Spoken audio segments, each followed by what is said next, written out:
So welcome everybody to our quasi world. So Sylvester, can you please introduce the speaker?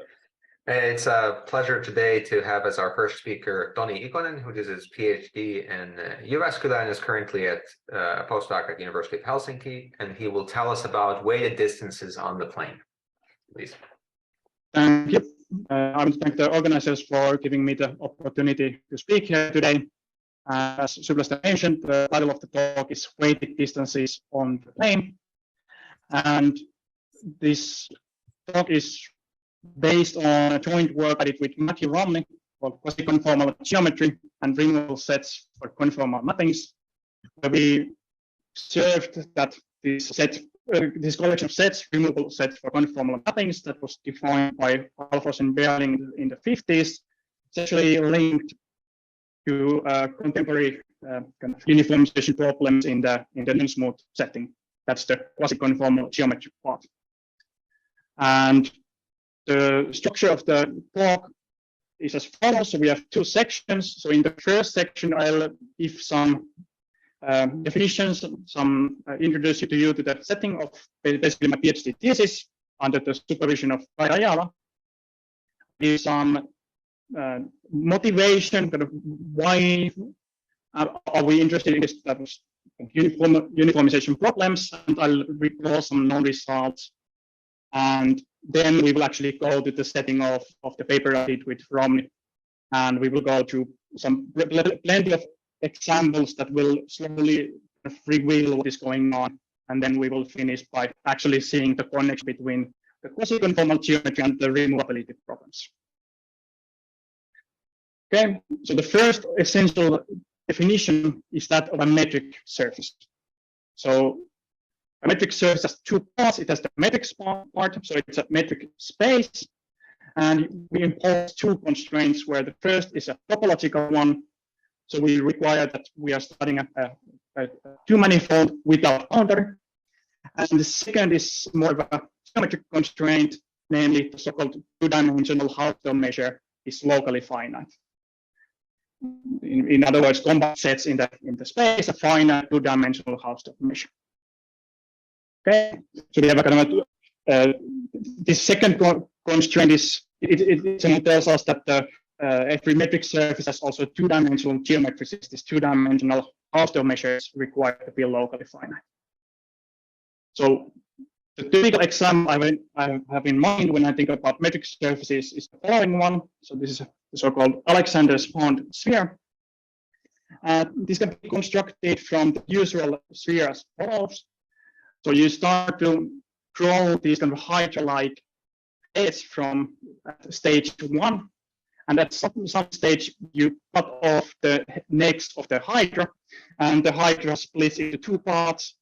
The necks become a little bit thinner, and perhaps the necks become a little bit entwined, and you keep repeating this procedure at each stage, kind of cutting off the necks of the hydras, and you can get these kind of links, complicated links, and you are not allowing the necks to cross each other. And when you do the construction carefully, the heads of the hydra accumulate to some kind of a cantor set, and when you do the construction carefully, you actually get a metric surface homeomorphic to the sphere. And we see even from this picture that we have this kind of standard smooth part of this metric surface, mainly kind of the points that are far away from this limiting set, and then we have the non-smooth cantor set, the limiting set part. And in the smooth part, one can do standard analysis. You can study kind of the existence of harmonic functions. You can use charts to pass to the plane and to do kind of standard analysis, as in Riemannian geometry. But it is not so easy to see what is going on in the limiting set, or if you take a point in the limiting set, what is going on in the neighborhood of that limiting set. And it would be desirable to understand when one can kind of remove the links by mapping this non-smooth part or open neighborhood of that non-smooth part into the plane with a nice map, which is kind of analogous to a standard diffeomorphs. And then let me ask, what's the metric? What's the metric on this? So the metric is the you think of this as a subspace of R3, and you just use a usual R3 metric, the induced metric. Not the intrinsic length metric, just the usual three-dimensional distance. Okay, and there are kind of analogous results in the classical setting, where the Riemann mapping theorem says that if you take a proper simply connected subdomain in the plane, then it is actually a conformal or angle preserving image of a Euclidean disk. And the typical example of such a domain is the Warsaw Lake. So you have this non-smooth boundary of the domain, and you want to use this uniformization map to somehow simplify the geometry of the domain and ask questions about the extents of harmonic maps or study the harmonic measures on such a Warsaw Lake. And one can use this conformal map to convert many known results from the smooth disk to this non-smooth simply connected or this Warsaw Lake. This result actually has a kind of a Riemannian analog. So it turns out that every Riemannian surface, which is just meaning a smooth surface with a smooth Riemannian tensor, you can conformally rescale the Riemannian tensor to get a new Riemannian tensor that has constant Gaussian curvature, and it becomes complete. So this Riemannian uniformization result is, in my mind, a kind of an analog or a generalization of the Riemann mapping theorem to the non-simply connected setting. Now, there are various metric analogs of these type of Riemann mapping or Riemannian uniformization results, and I'll recall some of them. So, starting from the early 90s, David and Sems defined something that they called strong A infinity weights, which are special subclass of so-called Muckenhaupt weights. And they were trying to understand which of these strong A infinity weights are comparable to Quasiconformal homeomorphisms from, say, Rn to Rn. And it turns out that this problem is actually equivalent to understanding which metric surfaces are bi-Lipschitz images of the usual plane. So there's this link between this class of weights and bi-Lipschitz uniformization, where you try to recognize the bi-Lipschitz images of the plane. Moreover, there's work by Bonk and Kleiner from the early 2000s, where they found two geometric constraints on a metric surface, namely alpha-2 regularity and so-called linear local contractibility, which are mild assumptions on the metric surface, which guarantee that you find a quasi-conformal or a quasi-symmetric map from the standard sphere onto this metric non-smooth structure.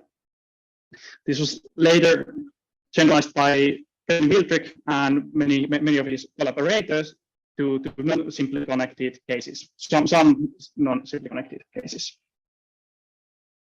The starting point of my thesis was the following result, kind of a quasi-conformal analog of this result proven by Rajala in 2017, which I will actually elaborate on later. And actually, I was able to remove the political assumptions Rajala had on his theorem. He proved a quasi-conformal uniformization for simply connected metric surfaces, but I was able to remove the simply connectedness assumption. There's also, concurrently with work by Rajala, Lucek and Wenger were studying so-called plateau problem in more general metric spaces. But when one applies the results to the metric surface setting, satisfying a suitable version of a Euclidean isoperimetric inequality, then one gets parametrizations from smooth structures that are not necessarily homeomorphisms, but they are uniform limits of homeomorphisms, and they still can be used to extract some analytic information or geometric information from target site.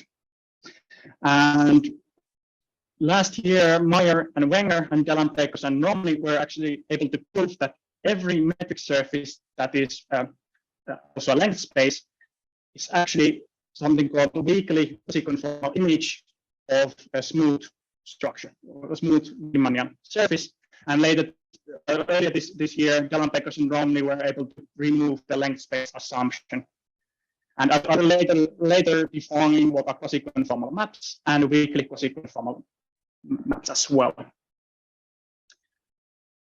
Okay, so the starting point of my thesis was to extend as far as possible the known class of metric surfaces which are Quasiconformal images of a standard kind of smooth Riemannian surfaces. And more recently, I've been thinking about the basic questions relating to such surfaces which admit parameterizations. So, for example, one can define, following, for example, the work by Nicola Ciccoli, we can define a population on a metric surface setting, and then one can ask for which kind of signed measures, finite signed measures, one can solve this kind of equation. And one can probe, it turns out one can probe this question using Quasiconformal homeomorphisms. And more recently, I did a joint work with Eshmali and Raya, where we were able to prove that for a specific subclass of solutions of this type of equation, we can actually prove a color-type inequality using the so-called minimal weak upper gradients of the solutions to this equation. And it would be of interest to try to understand how much further this type of inequalities can be pushed. And kind of the main tool in our results were actually the existence of a Quasiconformal parameterization, or actually a weakly Quasiconformal parameterization. And kind of the motivation for the second question is to kind of understand kind of to what extent one can push forward the kind of reprove Euclidean Korean inequalities or Korean formulas known for Sobolev mappings, to what extent they can be generalized to this non-smooth metric surface setting. Okay, now I'll give you some definitions. So we look at two metric surfaces x and y, and if we have a homeomorphism between them, then we say that it's a Quasiconformal map if we can find some k such that certain quantity is almost preserved. So what is this quantity? So this gamma here is a path family on the dominant side. So it's a collection of continuous paths.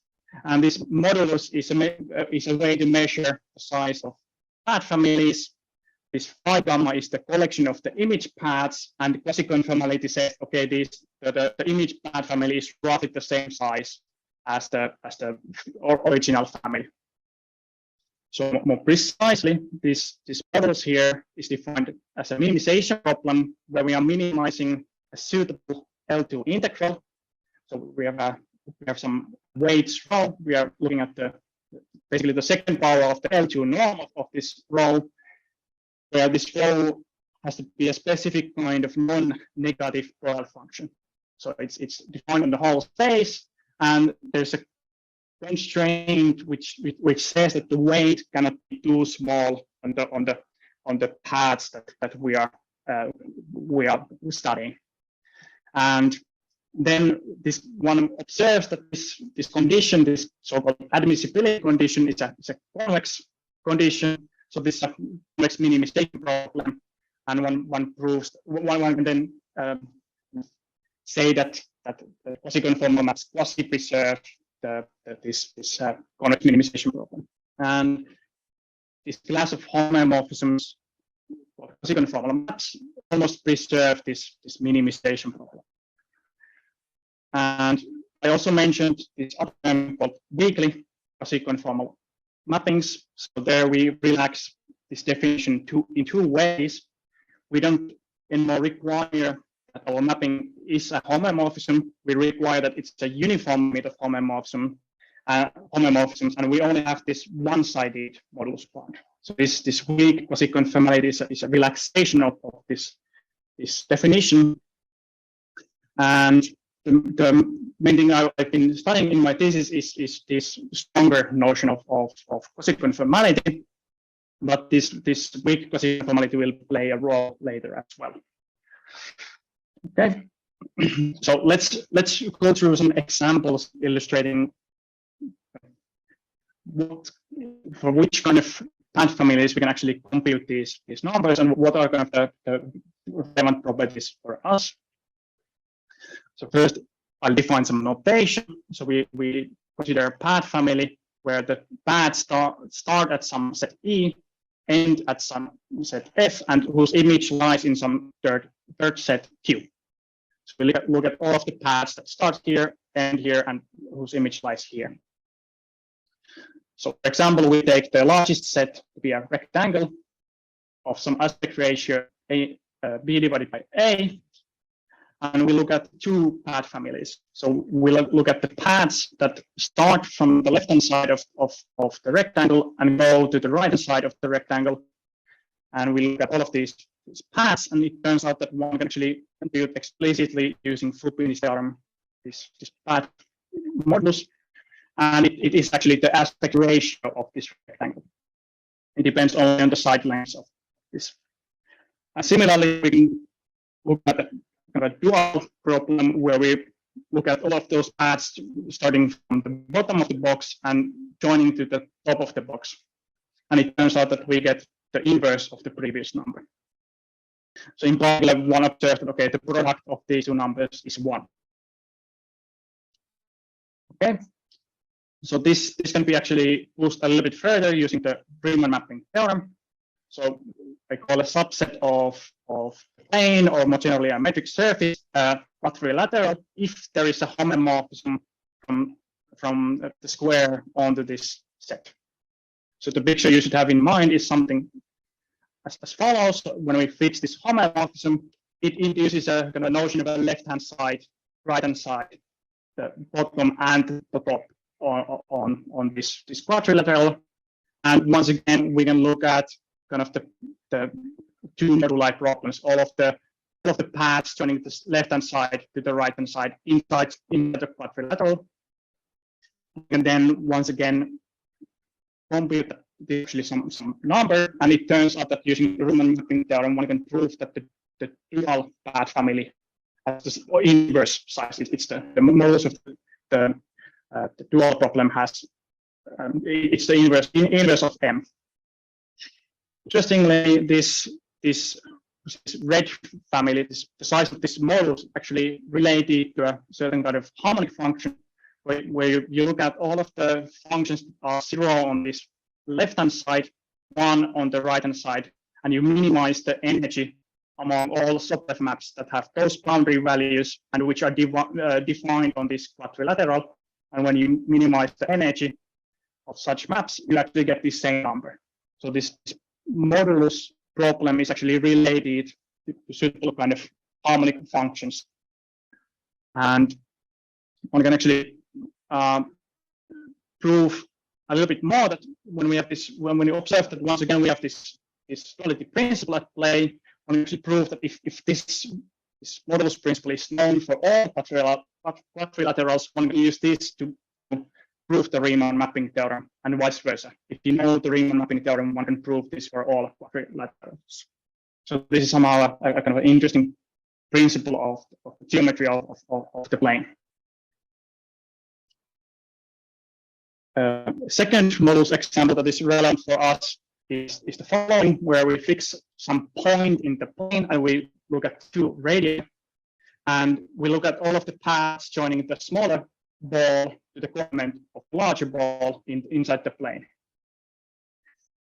Then, so kind of the family in question is this kind of radial paths, and one can actually use polar coordinates and Frobenius theorem to compute explicitly this number. And it turns out that when one starts to shrink the smaller ball to a point, this converges to 0. So I'm not that interested in this specific formula. I'm more interested in this property that when we shrink the black disk to a point, the number converges to 0. And it turns out that this phenomenon is actually equivalent to the statement that every point in the plane has negligible subleft 2 capacity. So this is a statement about points having negligible subleft capacity. Okay, so let's now go back to the metric surfacing, and we do this by introducing this theorem by Kairala, which I mentioned previously. So we're looking at the metric surface homomorphic to the plane, and I observed that there's two necessary and sufficient conditions for there to exist a Quasiconformal embedding into the plane from the metric surface. So the first is the existence of some parameter kappa, such that for all quadrilaterals in the metric surface, we almost have the duality principle. So when we look at the quadrilateral, all those paths joining the left-hand side to the right-hand side, and the path family where we join the bottom to the top, then the product of these moduli is almost 1. Okay. The second condition is that points in the metric surface have 0 Sobolev 2 capacity. And Koala observed that this is a necessary and sufficient condition. So one can expect that for Quasiconformal uniformization result to hold, one needs to require 2 properties, namely that the duality principle almost holds and points have 0 2 capacity.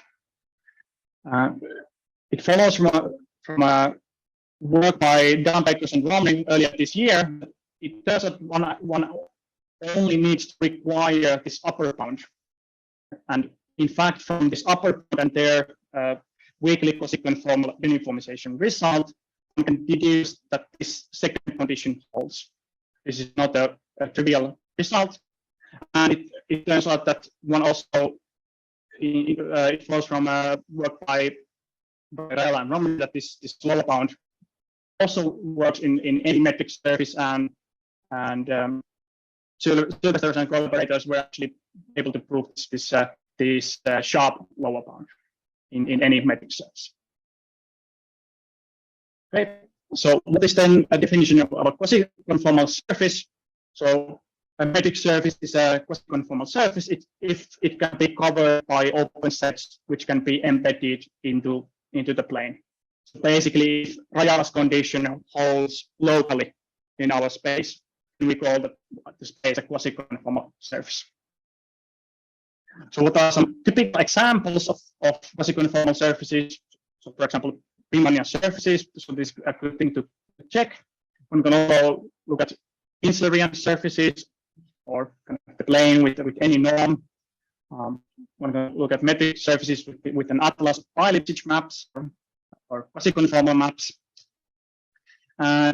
There's actually a sufficient condition which is handy in many examples where you require the existence of some uniform constant such that the so-called Hausdorff-2 density is uniformly bounded from above, or the upper density is uniformly bounded from above at every single point. And this is actually important that it holds at every single point. Failure of this condition, even at a single point, can create an obstruction being a quasi-conformal surface. So I'll elaborate on this a little bit later with the next example. So for example, this type of surface, one can construct this in such a way that we can kind of easily check this Hausdorff-2 density condition, and then one can deduce that it's a quasi-conformal surface.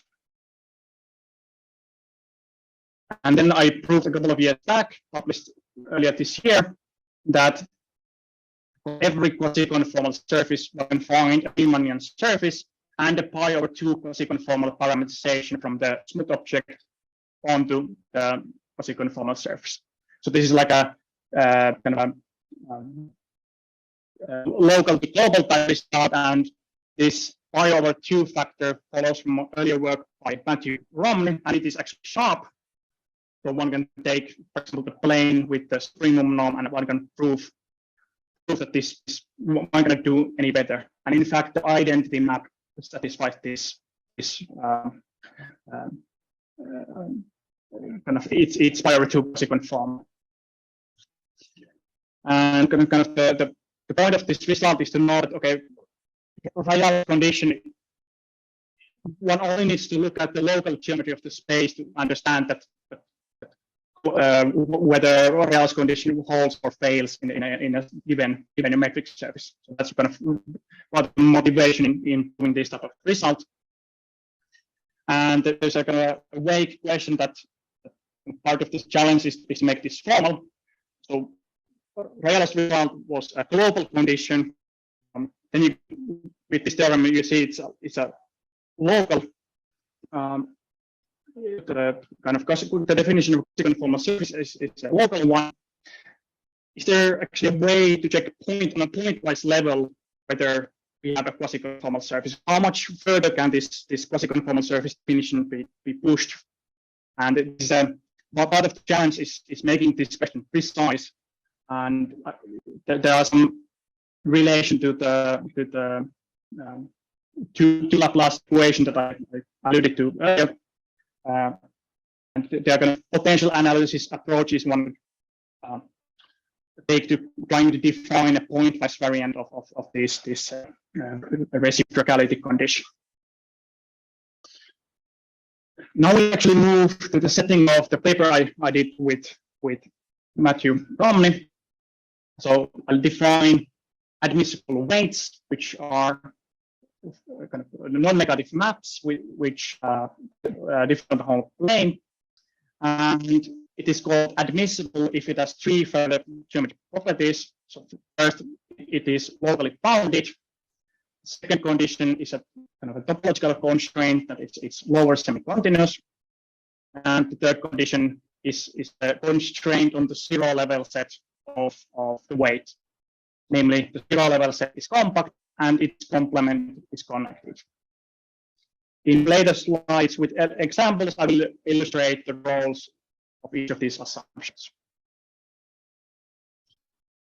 With such a class of weights, one can then define a weighted distance in a usual Riemannian way. So if you can take an admissible weight and a pair of points x and y in the plane, we can define this minimization problem where we are looking at Lipschitz paths starting from x, ending at y, and we are minimizing this kind of weighted length integral. So if omega is just 1 everywhere, we get the usual Euclidean distance, and otherwise we get kind of distorted weighted geometry from this construction. Okay. So let's make some geometric observation about this weighted distance. So first, if we take 2 points that are in some bounded set, say a ball of radius r, centered at the origin, then for an admissible weight, this number is bounded. It's fine. It's bounded by some constant times the Euclidean distance. So this is a finite number for admissible weights. On the other hand, if we, for example, take a vertical slit and our weight is the characteristic function of the complement of the vertical slit, and when we travel along the vertical slit, this number is always the 0, and so the omega cannot distinguish between the pairs of points along the vertical slit. And due to this reason, it is convenient to define a kind of quotient space where one collects together all of these equivalence classes of points, where we cannot distinguish y from the given point x. And from this, one can define actually a quotient distance on this quotient space, and one gets also a quotient map from the plane into this quotient distance. Toni, Dimitris has a question. Yep. Hi, Toni. I was wondering whether away from the zero set, the first inequality also holds in the reverse direction, with a different constant. Okay. Yeah. Yes. So it means by Lipschitz away from the zero set. And that's exactly right. And the low semi-continuity of the weight, together with the local boundedness, plays a role in the proof of that fact. So in fact, this quotient map I will later state a proposition saying that this quotient map is actually locally bi-Lipschitz outside the zero level set of the weight. So this is kind of exactly what you're thinking about. Yep. Okay. So the natural question to ask is, when can we guarantee that this quotient space is a metric surface? And then the follow-up question is, when can we verify kind of Weyer's reciprocality conditions? Is it a quasi-conformal surface? So once again, the definition of quasi-conformality, quasi-conformal surface is a local one, so we don't need to only understand the geometry around the zero level set of the weight, and when we look at the vertical slit example, then the quotient map will compress this slit to a point, and then the point will actually have positive capacity in the quotient space. And this can be illustrated by the following picture. So we take a rectangle that contains the vertical slit, and we look at all of the paths that go from the boundary of the slit to that cross the slit.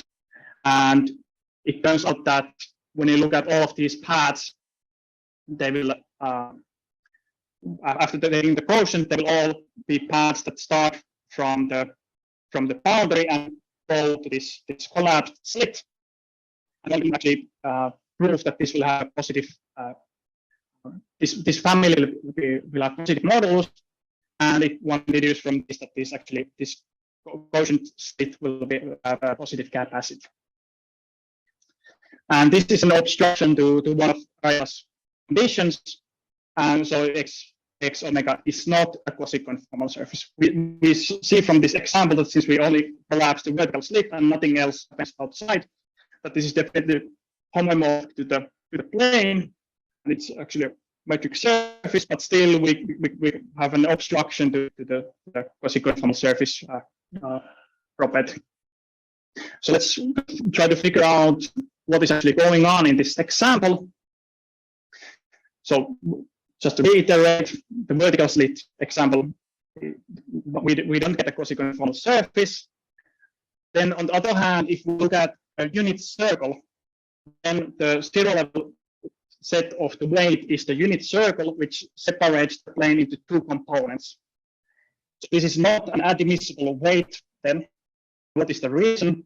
Well, one can then define the quotient map and quotient space in a similar way, and one can actually observe that the whole unit circle will compress to a point, and in the quotient space, this equivalence class will have a neighborhood homomorphic to a two-sided cone. We have in this quotient space, we actually have a non-manifold point, so we are not a metric surface in this case. And this is the reason why we require something about the zero level set of the weight to guarantee that we actually get metric surfaces. On the other hand, if we look at, say, the one Koch snowflake, then when we look at Lipschitz paths traveling in the plane, even if they cross the snowflake arc, we actually get the quotient distance is just the Euclidean distance. The point is that Lipschitz paths don't see the one Koch snowflake because it's purely one unrectified. So the weight doesn't play any role when in this setting, since by the purely one unrectifiability of the zero level set. So there's this interaction between the geometry of the set and the conclusion whether we get a quasi-conformal surface. Let's think about this snowflake arc example a little bit more. Suppose that let D denote the cost of dimension, and let us look at different kind of ways which when B is larger and larger, this weight increases slower and slower when we move away from the zero level set. where this is just this DEX is just the distance from X to the set E, Euclidean distance. Okay, so what is actually going on here? Well, first of all, the P equals 0 case is just the previous characteristic function case. And it turns out that when P is precisely 1 less than the Hausdorff dimension, the square of this weight is actually a strong A infinity weight that was proven by Stephen Semmes in the 90s. It follows from Semmes' work that one can check that the corresponding metric surface is actually a quasi-conformal surface. Then if we look at P that is less than this critical bound, then one actually also deduce indirectly that we always get a quasi-conformal surface. And here there's a kind of a monotonicity principle at play. So when P is smaller, then near E, the weight omega P is larger. And when we have a large weight, it is easier to be a quasi-conformal surface. And for this lower weight, we know that we are a quasi-conformal surface. One can deduce indirectly that this X omega P is also a quasi-conformal surface. Okay, so it's kind of one can actually make this precise, but it's true that for lower weights, it's harder to be a quasi-conformal surface. Something interesting happens when we look at P larger than this D minus 1. Once again, one can prove that then the quotient will actually compress the snowflake arc to a point. And for similar reasons as in the vertical slit case, this point in the quotient space will have positive capacity. And once again, we have an obstruction being a quasi-conformal surface. So there's also going to be an interaction between the decay rate of the weight and the geometry of the zero level set when we are trying to prove this question whether X omega is a quasi-conformal surface. So then, just to pick up, there's a question. Yeah, in the previous slide, I was wondering if in the second case, is it also a strong A infinity weight?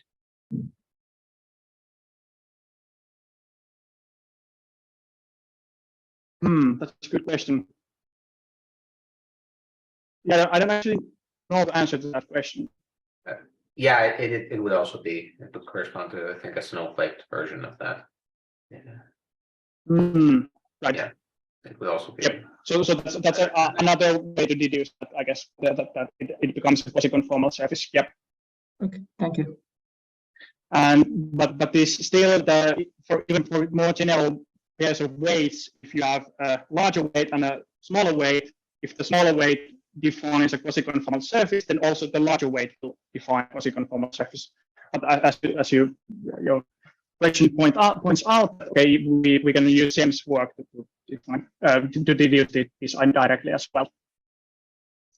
So just to recap, we have three properties for admissible weights. We have the local boundedness, low semi-continuity, and some assumptions on the structure of the zero level set.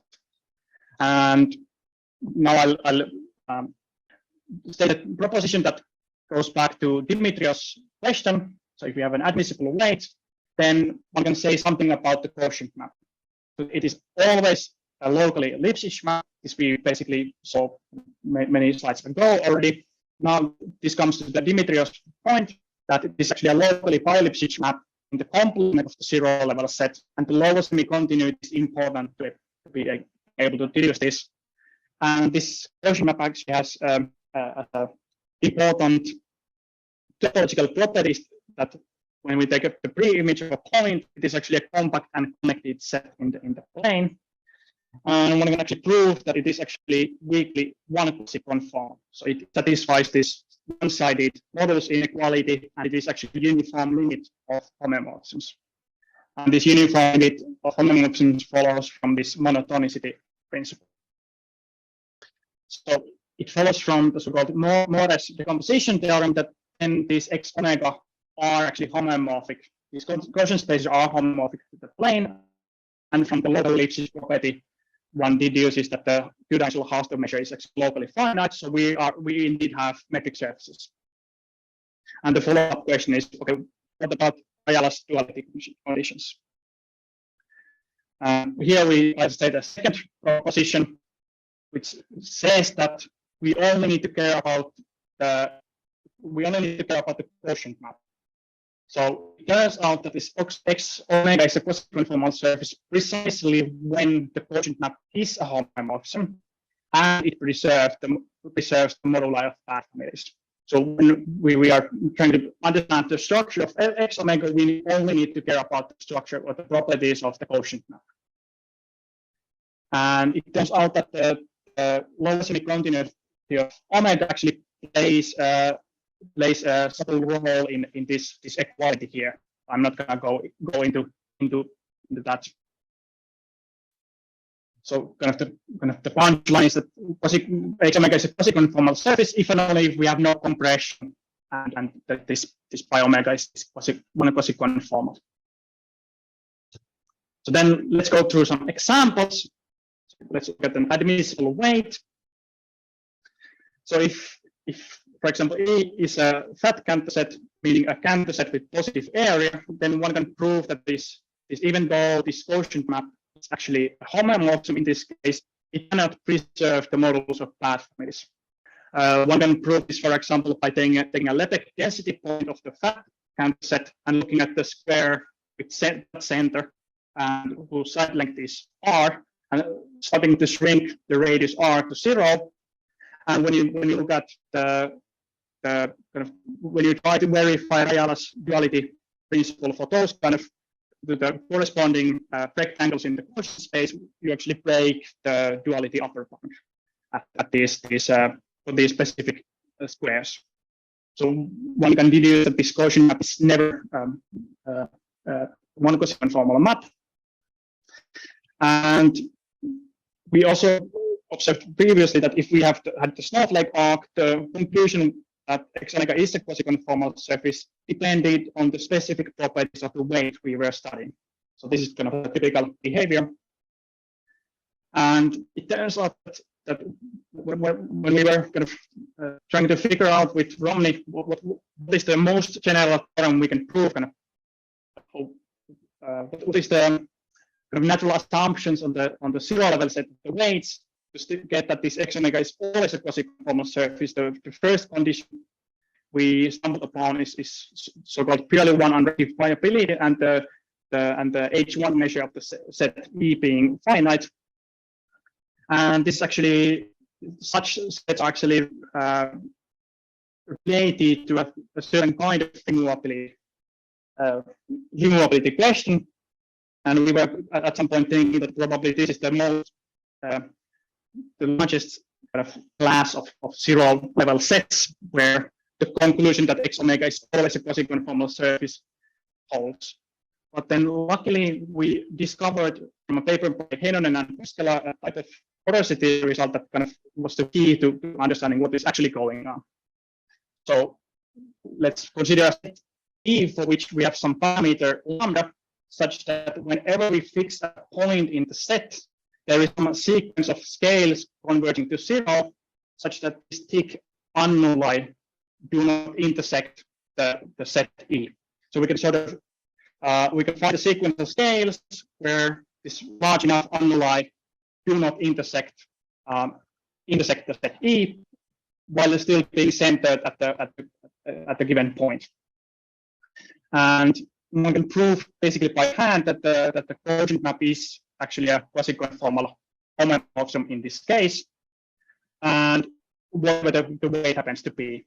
And Kaufman and Wu later generalized this type of porosity, and Heinonen and Koskela and Kaufman and Wu respectively were able to prove that such sets satisfying this kind of porosity condition are actually removable for quasiconformal mappings. And such sets can actually have house dimension arbitrarily close to 2. Okay. So what is this removability for quasiconformal mappings? So if we take a compact set in the plane, And we look at any quasi-conformal embedding from the Riemann sphere where we remove the set E and we embed it into the Riemann sphere.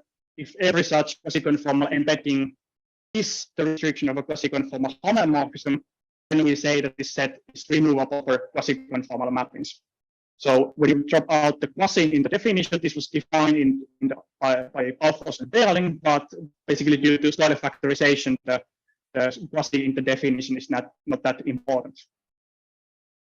So here's an example of a non-removable set. So imagine taking snowflake arc in the plane, and you can apply the Riemann mapping theorem to the component of the snowflake arc, which then maps this kind of the complement of the snowflake arc to the complement of a disk. And in this case, this Riemann map is not the restriction for any quasi-conformal homeomorphism. Okay, so it turns out that these kind of only totally disconnected compact sets can be removable for quasi-conformal mappings, and the reasoning is along these lines. Well, Toni, I mean, this is a slightly non-standard definition of removability, because very often you require that actually the map extends to a homeomorphism.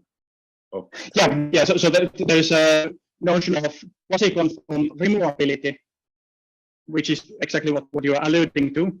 And then there's this term also called removability for quasi-conformal mappings, which they are related but different conditions, where this is not required to be defined a priori on the whole space. So this is Alfors and Berling defined this in the 50s, and later on people have been studying the related notion where this phi is already a homeomorphism as this, and which is just quasi-conformal in a smaller set. So they are related notions, but okay. So the first theorem now connects this notion of Alfors and Berling to the quasi-conformal surface conclusion. So we are looking at the admissible weight and the zero level set. Then this X omega is always a quasi-conformal surface. Whatever the admissible weight is, if zero level set is removable for quasi-conformal mappings. So this term can actually be pushed, it can be strengthened in a way where you can relax the local boundedness assumption on the admissible weight to actually a suitable kind of strong enough integrability, and this cannot be strengthened much. Okay, so what would be a kind of a possible converse for this result? So, for example, if omega is admissible such that X omega is a quasi-conformal surface, is then the zero level set removable for quasi-conformal mappings? Well, we already saw that this is not true. So we call the snowflake example dimension D, was this kind of phase transition happening at this critical exponent of D minus 1, where for small p we did get a quasi-conformal surface, but for large enough d, due to this collapse of the compression of the snowflake arc to a point, we don't get a quasi-conformal surface. So what would be another kind of possible converse? So if there are admissible omega for a given set E, and for such omega, we get a quasi-conformal surface, is E then removable quasi-conformal mappings? And this is actually true, and something stronger is true. So if we take a compact set with Hausdorff dimension D, whose complement is connected so that there are admissible weights, then if we can find P large enough such that the corresponding X omega P, where this omega P is this weight, if this is a quasi-conformal surface, then it turns out that this is strong enough to guarantee that the zero level set is removable for quasi-conformal mappings. And well, I'll just say some comments. So if D is small enough, this proof is quite simple. So this term actually has some content when D is between 2 and 1. And the snowflake example illustrates that this is sharp. You cannot relax this strict inequality to an equality, and to still get the removability conclusion. So this is these two theorems connect and link the kind of the Quasiconformal surface. These two theorems illustrate that this x omega being a Quasiconformal surface for all weights is actually intimately connected to this notion of removability defined by alphas and pairing. And I guess that is all I wanted to say about this. Yeah, thank you very much. Let's thank the speaker.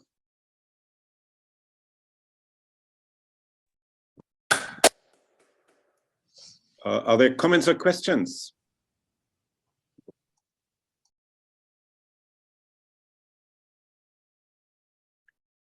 So one question that I have is, to what extent can you get rid of this assumption that if you remove the set E, that you still have something connected? Is there a possible extension or relaxation condition?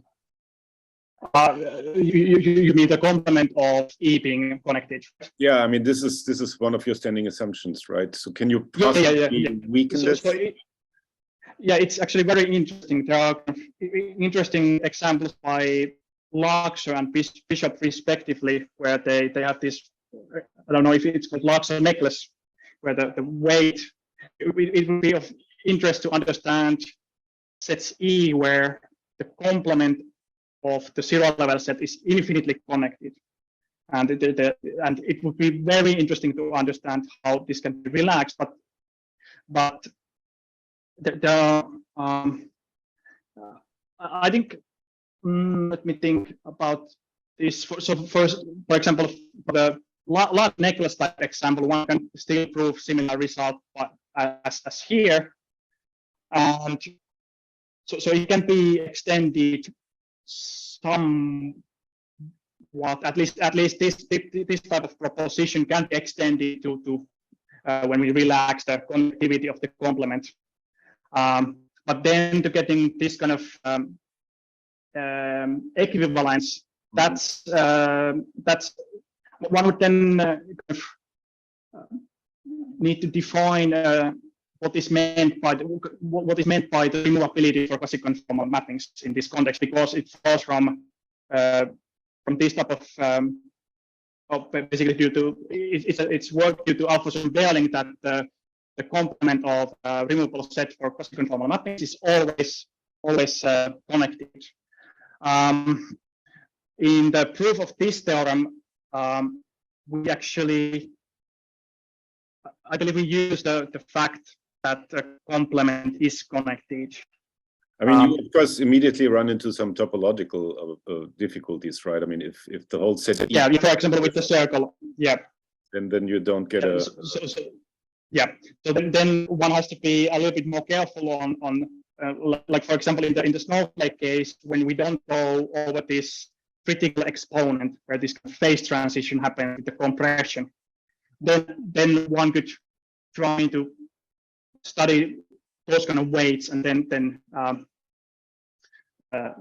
one could guarantee that there are no topological obstructions to the construction giving a Quasiconformal surface. And then it would be interesting to understand in that setting if there are some necessary and sufficient conditions to guaranteeing Rajala's upper reciprocality, this upper part of the. So yeah, it's an interesting question. So are there other comments or questions?